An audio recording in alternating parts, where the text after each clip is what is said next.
Hi, Jeff. How are you doing? I'm good. How are you? I am fine. Excited to talk to you about Star Trek Discovery's music. Thank you very much. I mean, it's definitely one of the most incredible experiences I've ever had. It is so much fun listening to the music.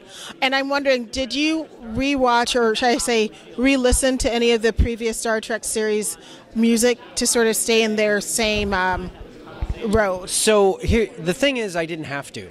I was such a huge Star Trek fan growing up. From when the Next Generation became a thing, and then going back to the original series and the movies, I didn't have to go re-listen. It was all sort of in there, you know. Mm-hmm. Of course, I do listen. I mean, to me, even before I ever talked about or thought about doing Star Trek, you know, I have Star Trek music on my shuffle on my iPhone, you know. So it would just come up, and be like, oh yeah, that's Horner's score from the Wrath of Khan. So I didn't really have to do that. It was just something that lived inside my brain and lived inside my heart. So making this the best job ever.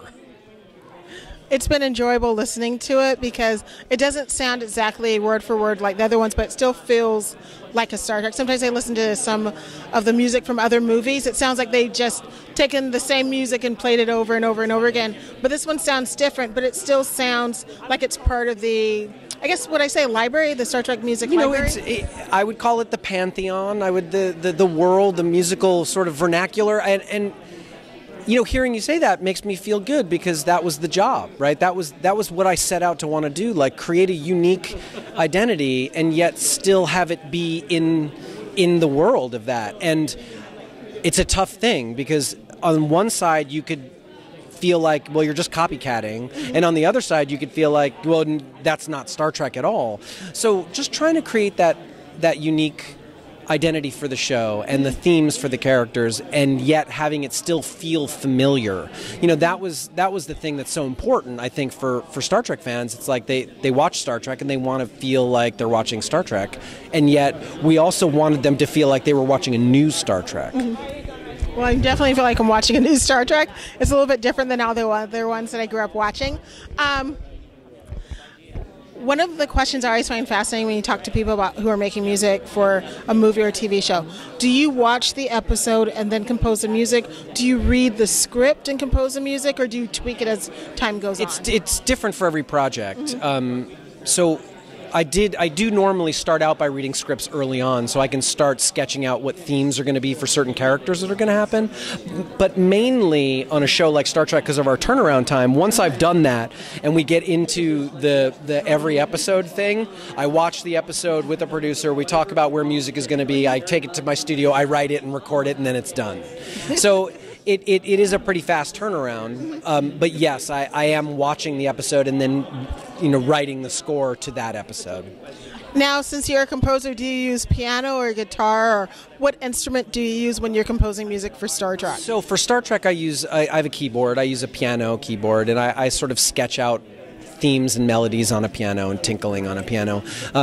Sometimes I play guitar because I'm a guitar player and a drummer to start, but this kind of score doesn't really call for any of that material, so I don't pick up my guitar. When I pick up my guitar is when I have no ideas. And then I just sort of strum a song and sing a song, and then maybe get back to writing. Was there an unusual instrument that you used during Star Trek Discovery that you normally don't use? Well, yeah, you know, I tended to use a duduk, which is a reeded instrument, a Middle Eastern reeded instrument that I used a lot for the Klingons. It sounds vaguely ethnic, but you don't really know where it's from. Because it could be like an oboe, but it's not, or it could be, you know, so it's very interesting sounding.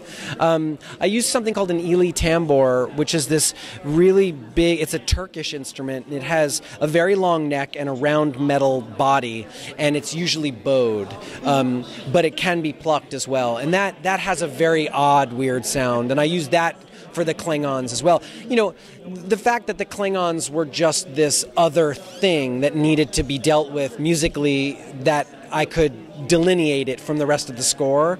So that's why I use these instruments that sounded different than the rest of the orchestra. And you know how to play those instruments? Well, you know, I had to learn. I'd pick up an instrument and learn how to play it. Mainly, I would have so I have to learn what it can do and how it can do it, and then I have a professional come in and play the music that I write. I thought for a minute that you were saying that you know how to play like 10 different instruments. Well, I do play a lot of different instruments, and I will do that. But on an instrument as specific as, say, the duduk, I need someone who comes in and plays that instrument. The tambour, I actually tried to play and could a little bit, and then when a professional came in, I was like, oh man, okay, you're doing it. You're way better than me. But you know, I play guitar and bass and piano and whatever else. Sometimes I'll pick up a flute and I'll try to play a flute. But mainly when I'm recording the orchestra, I'm conducting and they're all playing. How many people normally are playing on the songs? Because listening to the music, I knew it was more than one person, but I wasn't sure because I don't really know the instruments, so I know it sounded richer than one or two. Average, it's 50. Yes, it's a pretty big orchestra. The average was between 45 and 50. On the first episode I used about 62, and on the last episode it was 75. So it really did depend on what each episode needed, like a bigger horn section or a smaller horn section, more strings, more percussion. That is really neat. And when you use an orchestra, are you in LA that you're doing it, or are you in New York? I'm in LA, in Los Angeles, spectacular Los Angeles musicians whom I love. Do you use just people that you work with, or are you using like the LA Philharmonic? No. I have a core band that I like to use. My principal violinist, my principal viola, principal flute, principal cellist. The person who plays the duduk is also my principal clarinetist. So there are those people who I try to always have. And then the rest of the orchestra, well, it gets filled out with people who are in the Los Angeles sort of film orchestras. And I like to have the same band every week, and I can't always because other times another movie is scoring at the same time. So we have a contractor who puts all these bands together for me. And sometimes it's exactly the same as the week before. Sometimes it's not exactly the same. Where do you guys record? Mainly we recorded at a recording studio called The Bridge here, which is a scoring stage in Glendale, or at Warner Brothers, which is on the Warner Brothers lot. It's big score, the Clint Eastwood scoring stage. Because you need something bigger than the room that we have to have. And the acoustics. I would say that the room is about twice as big as this room. Wow. Yeah. And what's your background as a musician? Because you were saying you play guitar, bass? Yeah, drums. And piano.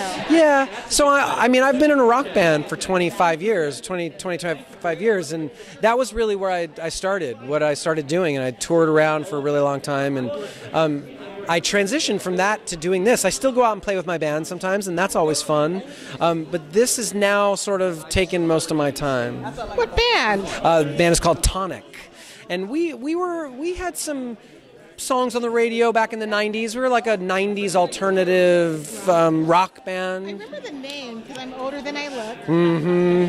But I'm trying to think what the song is, but I remember the name because I was in college at that time, so I remember. So in 97, 98 was when we had probably the most songs that you would have heard on the radio. Mm-hmm.